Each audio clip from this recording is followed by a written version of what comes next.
What does hope mean to you? Is it taking that extra step or just standing up?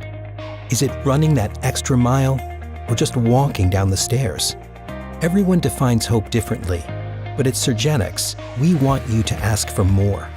We're giving hope back to patients by pioneering the next generation of medicine.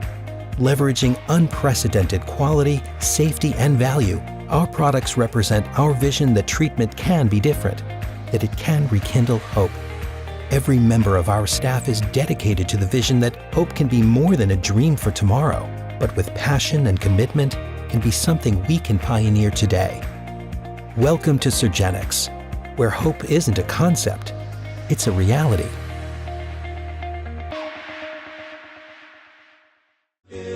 Welcome back. I'm sitting here with my two grandsons and guests, and I'm not sure exactly how to describe their young developing brains. Wow. Thank you for that. But Andrew and Nick, and I just learned something from them that I didn't know. It's a word called meme. Apparently. It's just meme. Just say meme. A meme. Okay. Oh, okay. Meme. M-E-M-E. And it's actually defined as an element of a culture or system of behavior that may be considered to be passed from one individual to another by non-genetic means, especially imitation. Hold on, let me. Or it's a humorous image, video, piece of text, etc., that is copied, often with slight variations, and spread rapidly by internet stuff. Wow. So it's a modern. I've never heard anyone go over the definition of a meme. Meme. You never. Okay, so is that related to? Is it related to those silent actor type guys? A mime? Chaplin? No. It's basically like a reused joke that has variations. Okay, but to it. So is it a modern word? I didn't actually see that. Yeah, it's a very modern word. From with the computer age or the internet age. Yes, it's Okay.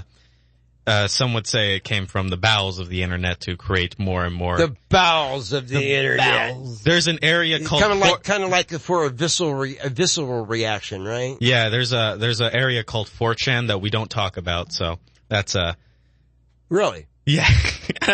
There's an area of. You never heard of 4chan? Imagine, so it's a website where people can post anything anonymously and can respond to each other anonymously. That just sounds dangerous. Exactly. It gets the worst people in one area. Sure. Yeah. Yeah. So, Hey man, don't you just love freedom though? There you go. Well, freedom is not neat. Because, when you say a person has the right to do as they please, then there are going to be a lot of weird people doing a lot of weird things. Actually, there's a lot of that. I think people are getting so pampered with their freedom that they think they could honestly just say whatever they want. And they don't appreciate what it takes to keep it. Or they think there's no consequences, or it's, I don't know. Everyone just is so entitled to their opinion, thinking they're right, and it's been just like separating us as Americans, really. Everyone's just thinking they're right. Yeah. And they're like, it's my freedom of speech to say this. In reality, like, if you're a Nazi and you're saying I'm using my freedom of speech, you can just shut up and go home. Really? Well, there needs to be a good balance between order and freedom in order to where, you don't feel oppressed, but you also don't feel like it's just complete anarchy. Yeah. Nevertheless, who is to make the rules about who can say what is what? And that's a real big argument, because, of course, the Nazis and white supremacists are really objectionable and disgusting. But when you listen to Farrakhan, who is a black racist, and he hates, and he says the most despicable things about Jews and whites, and he's basically a person who thinks the black race and the Muslim religion is supreme, and which is exactly what the Japanese used to teach their children. It's very, you can see that there's a definite belief there. Every time you see a Muslim, they say bye to each other. They say, may God be with you. All that good stuff, whatever. Right. But I was talking about Farrakhan, though. Farrakhan. Well, extremists will ruin anything. Yeah. Okay, so extremists will ruin anything. Remember when I was saying 4chan is the bowels of the internet? Right. If you just use that to represent the internet, then you would be like, oh, the internet's a terrible place. We should shut this down. Well, I got to admit that I do not really favor very much any religion, because most religions, they dictate things. But if you're going to go around taking religions and grade them on what they are, then I don't believe Islam comes in any kind of real good position. They've been, and it's been for most of their history. Now, there was a time when Christianity was extremely evil. And now it's changed quite a bit, and they're pretty benevolent, and even though their beliefs are still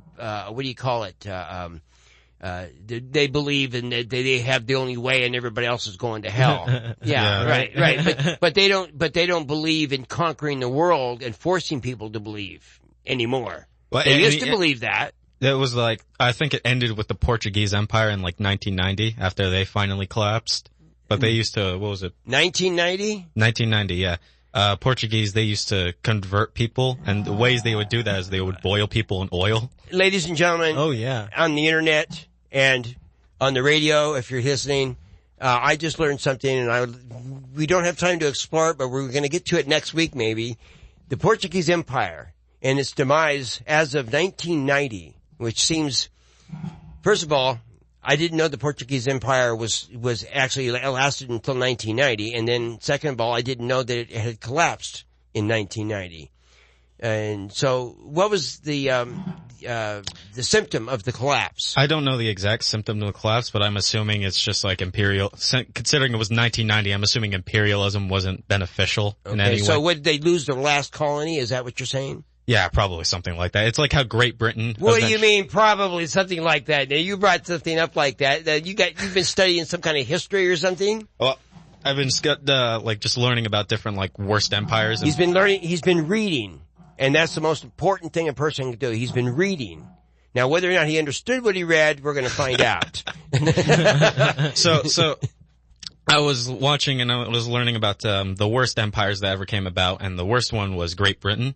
But usually what causes an empire to collapse is either there's no longer a need for them to become an empire, there's nothing beneficial to imperialism, or they have to or there's some sort of revolution that's going on, or some sort of financial collapse. Well, you're definitely going to always have revolution, because if you're a colonizing power and you don't treat the people that you're conquering nice, they're not going to like it. In fact, even if you treat them nice, they're probably not going to like that you've gone in there and taken over everything. So there's always going to be that element. That's for sure.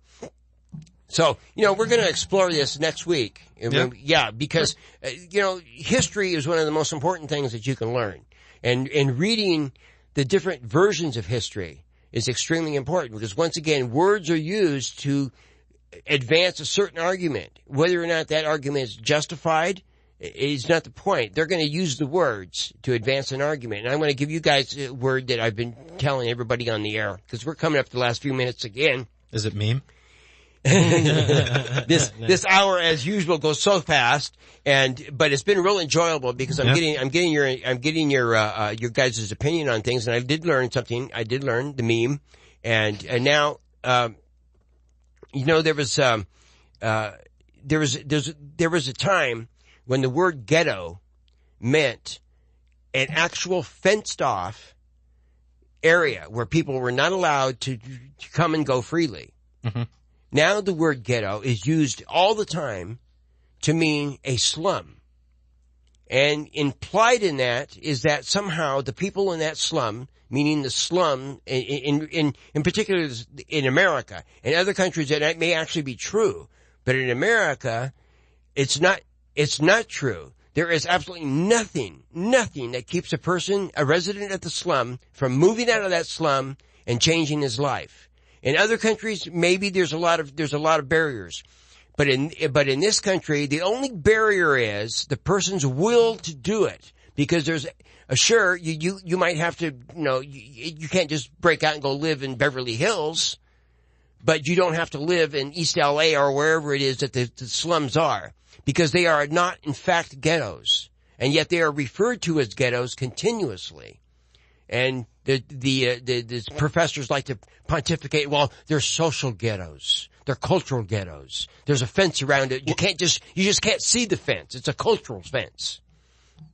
Well, like, words advance over time, but it was just basically like a slur to mean a bad area after a while. No, actually it was purposely distorted for the purpose of changing the way people thought about their ability to either, their ability to accomplish. In this country, people in slums and bad areas are told you can't succeed. Can I say something real quick? I Yes. think everybody just remember this. You miss 100% of the shots you don't take.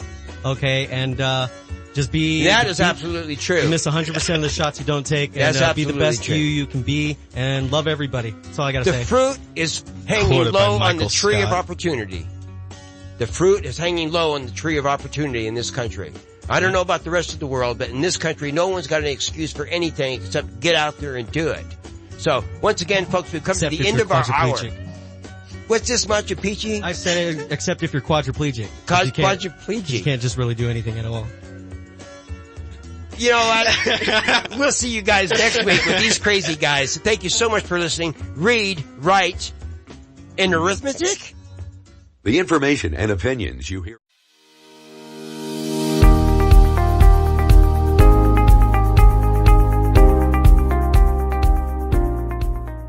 Pharmaceutical compounding is the art and science of preparing personalized medications. Compounding pharmacists are able to tailor each prescription to fit your individual needs as recommended by your physician. So when would a person get a compounded medication?